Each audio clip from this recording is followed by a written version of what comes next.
Ya, saya nggak heran dan tidak kagum kalau ada orang yang menguasai berbagai bahasa di dunia ini tapi tidak memahami bahasa Al-Quranul Karim. Sungguh ya, memalukan ya, bukan membanggakan. Yang justru dibanggakan ya, ada orang yang jago bahasa Inggris, jago bahasa Perancis, bahasa Mandarin, bahasa Jerman, bahasa ini, Masya Allah bahasanya. Tapi bahasa Arab nggak bisa, sungguh memalukan. Ya, saya nasihati orang yang menguasai banyak bahasa Inggris, bahasa Jerman, bahasa Mandarin, tapi nggak menguasai bahasa Arab. Saya nasihati dia untuk diam.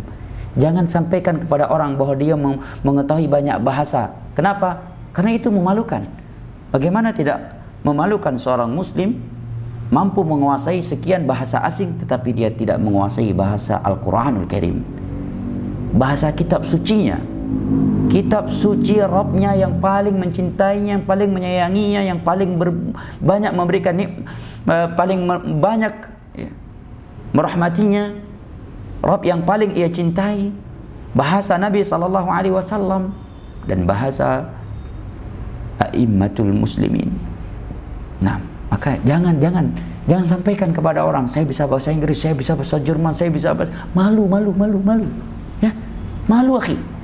Malu tatkala Anda ya memberitahukan kepada orang bahwa Anda mengetahui bahasa Inggris, bahasa Prancis, bahasa Jerman, bahasa Mandarin, tetapi Anda nggak paham bahasa Arab. Itu memalukan diri Anda sendiri.